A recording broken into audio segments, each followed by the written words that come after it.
किसी भी पौधे की उपज तभी अच्छी होती है जब मिट्टी की क्वालिटी बेहतर होती है।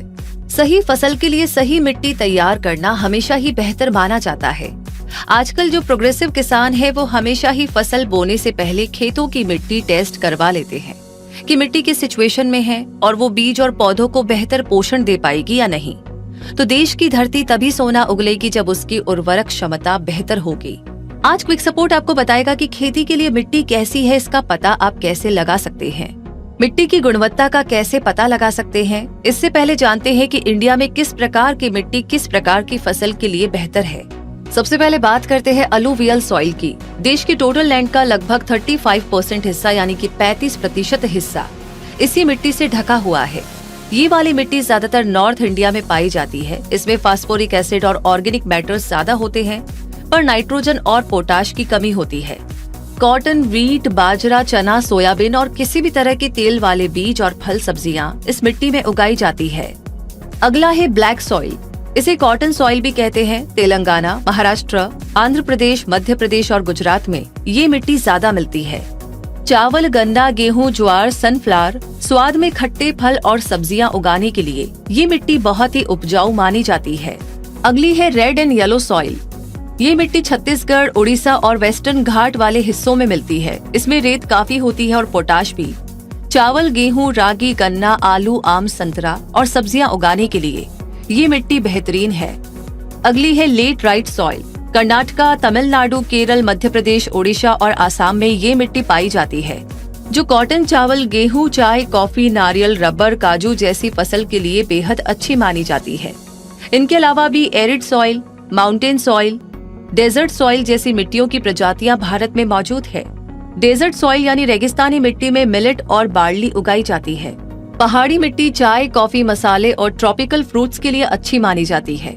खेती करने से पहले अगर आप सॉइल टेस्टिंग नहीं करवा रहे हैं तो समझ लीजिए कि आप अंधेरे में तीर चला रहे हैं। सॉइल टेस्टिंग में मिट्टी का पीएच लेवल नापा जाता है, जिससे पता चलता है कि मिट्टी कितनी एसिडिक है और मिट्टी में phosphorus, potassium, magnesium, manganese, nitrogen, zinc और लाइम की कितनी मात्रा मौजूद है।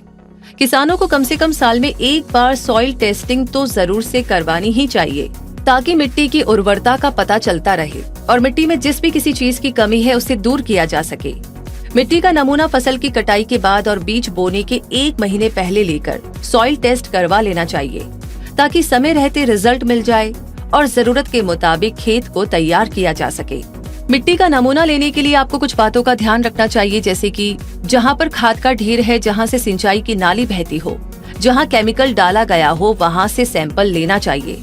गीली मिट्टी का नमूना नहीं लेना चाहिए और अगर लेना पड़े तो उसे पहले छाया वाली जगह में सुखा लेना चाहिए। जमीन में झाड़ियों को जला दिया गया हो और केमिकल या सड़ी गली खाद 2 से 3 दिन पहले डाली गई हो। सैंपल को सूती कपड़े की थैली या फिर प्लास्टिक के लिफाफे में रखना चाहिए और केमिकल या रसायन के बोरे से दूर रखना चाहिए। और सैंपल कलेक्ट करने से पहले हाथ धो लेना चाहिए। कलेक्ट किए हुए सैंपल को आप अपने नजदीकी सॉइल टेस्टिंग सेंटर में, नजदीकी कृषि विश्वविद्यालय में या फिर कृषि विज्ञान केंद्र में ले जा सकते हैं।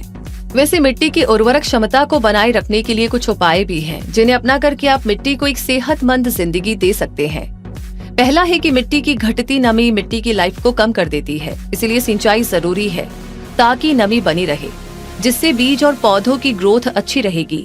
कई किसान अपने खेतों को सूखने से बचाने के लिए उस पर घास और पुआल डाल देते हैं। इससे मिट्टी में डायरेक्ट धूप नहीं लगती है और सिंचाई हो चुकी मिट्टी जल्दी ही सूखती नहीं है। ये एक बहुत ही आसान और अच्छा तरीका है। दूसरा है कि मिट्टी में एक ही तरह की फसल बोने से मिट्टी की उपजाऊ क्षमता कम होने लगती है।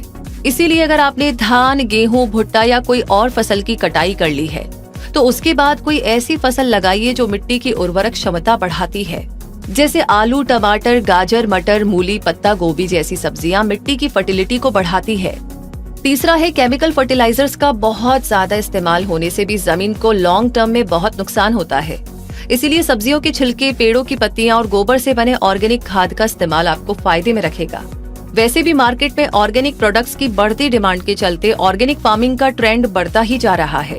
Indian agricultural research institute Bengaluru ने अपनी वेबसाइट पर सॉइल टेस्टिंग की रेट लिस्ट डाल रखी है, जिसे मिट्टी का पीएच लेवल और माइक्रो न्यूट्रिएंट्स की टेस्टिंग के लिए किसानों को 500 रुपए और कंपनी या फार्म के लिए 1500 रुपए लगते हैं।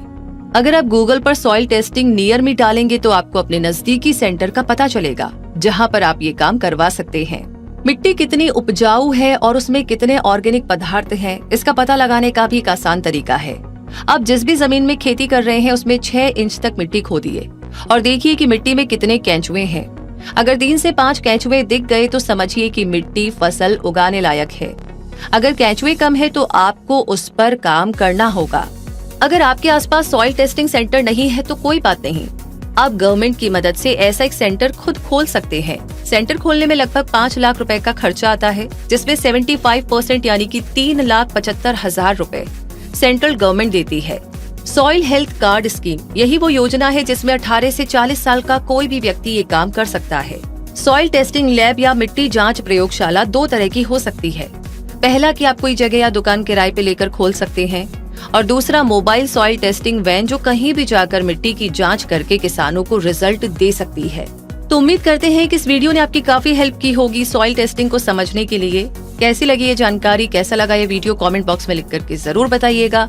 साथ ही कोई आपका सवाल है जो आप जानना चाहते हैं तो प्लीज वो भी लिख भेजिए। बाकी ऐसी जानकारियों के लिए हमारे चैनल को सब्सक्राइब करके बेल आइकन को प्रेस करना बिल्कुल ना भूलें। धन्यवाद।